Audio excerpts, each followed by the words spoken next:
அனைவருக்கும் வணக்கம். விக்கிரவாண்டி இடைத்தேர்தல் மிகப்பெரிய அளவில் சூடுபிடிக்க ஆரம்பித்துள்ளது.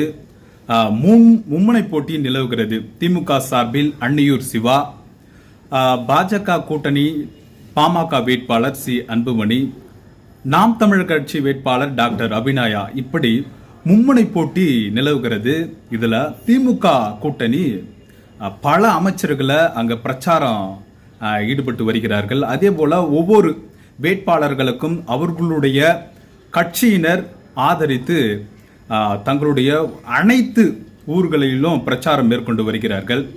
இந்த நிலையில சீமான் ஒரு பொதுக்கூட்டத்தில் என்ன பேசுறாருன்னா, நான் டெய்லி காலையில் கள்ளு குடிச்சிட்டு தான் நான் கல்லூரிக்கே போவேன், அப்படி மிகப்பெரிய ஒரு சர்ச்சையாக பேசி மாட்டியிருக்காரு. அதுதான் சமூக வலைத்தளத்தில் வேகமாக பரவி வருகிறது.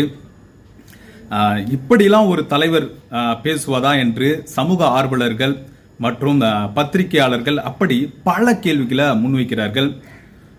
உன்னை ஃபாலோ பண்ற ஒரு தொண்டர் இப்படிதான் வழிகாட்டுவதா, வழி நடத்துவதா, அப்படி பல கேள்விகளை முன்வைக்கிறார்கள்.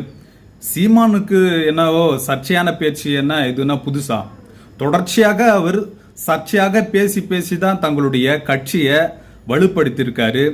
இந்த கல்லூரி மாணவர்கள், பள்ளியில் படிக்கக்கூடிய மாணவர்கள் தான் அவருக்கு மிகப்பெரிய ஒரு சப்போர்ட்டாக இருக்கிறது.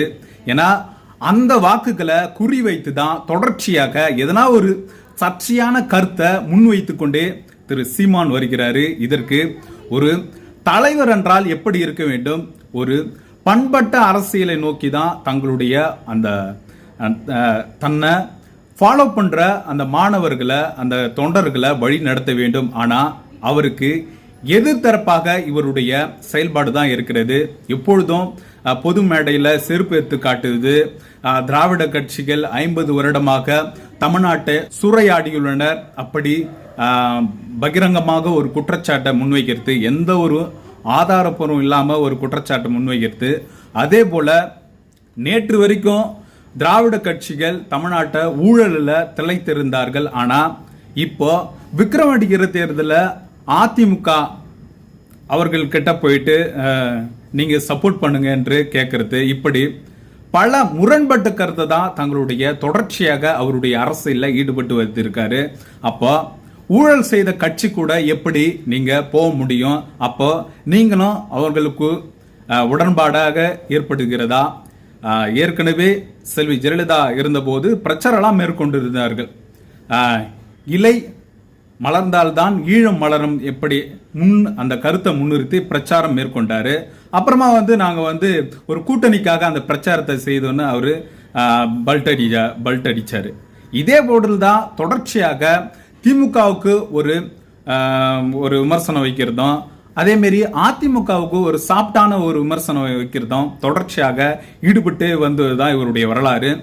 அதே போல எடப்பாடி பெரியப்பாலாம் சொல்லி மிகப்பெரிய ஒரு பேசுபொருளாக மாறியது, கிண்டலாகவும் மாறியது. இப்போ அதே எடப்பாடி அந்த பெரியப்பா கூட எப்படி கூட்டணி வைக்க போகிறார் என்பது மிகப்பெரிய ஒரு கேள்வியாக இருக்கிறது.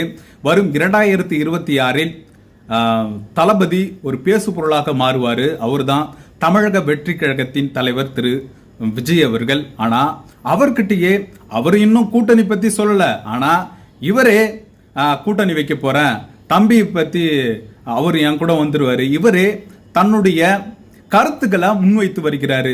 இதுவரைக்கும் தமிழக வெற்றி கழகத்தின் தலைவர் திரு விஜய் அவர்கள் இந்த கூட்டணி சம்பந்தமாக எந்த ஒரு கருத்தையும் பேட்டியின் வாயிலாக எதுவுமே தெரிவிக்கல. இன்னும் சொல்ல போனா ஊடக வெளிச்சத்திற்கே அவர் இன்னும் வரவில்லை. ட்விட்டர்ல தங்களுடைய கருத்துக்களை முன்வைக்கிறாரு. இந்த கள்ளச்சாராயத்தை பத்தி கூட ஒரு விமர்சனம் வச்சு ஒரு ட்விட்டர்ல பதிவு மேற்கொண்டிருந்தாரு. ஒட்டுமொத்தமாக அரசின் நிர்வாக போக்கிற்கே இந்த கள்ளச்சாராயம் மரணத்திற்கு காரணம் என்று ஒரு விமர்சனம் வைத்திருந்தார். ஆனா திரு சீமான் அவர்கள் தொடர்ச்சியாக தமிழக வெற்றி கழகம் என்னுடைய கூட்டணிக்கு வரப்போகிறது, ஏன்னா இப்பவே அடி போடுறாரு. அவர்களுக்கு இவருடைய வேட்பாளருக்கு விஜய் அவர்கள் செலவு செய்கிற அந்த இப்பவே முன்னெடுத்தால்தான் கூட்டணி ஏற்படுத்த முடியும், அப்படி பல தகவல்களை இணையத்தில் வெளியாகி வருகிறது. இன்னும் சொல்ல போனா திமுக கூட்டணி இன்டாக்காக அப்படியே தான் இருக்கும். 2026 இதை யாரும் பிரிக்கலாம் முடியாது. அதிமுக அந்த பாஜக எப்படி கூட்டணியில மாறப்போகிறது என்பதுதான் நம்ம பொறுத்திருந்து பார்க்க வேண்டும். மீண்டும் ஒரு அடுத்த நிகழ்வில் சந்திக்கிறேன். நன்றி, வணக்கம்.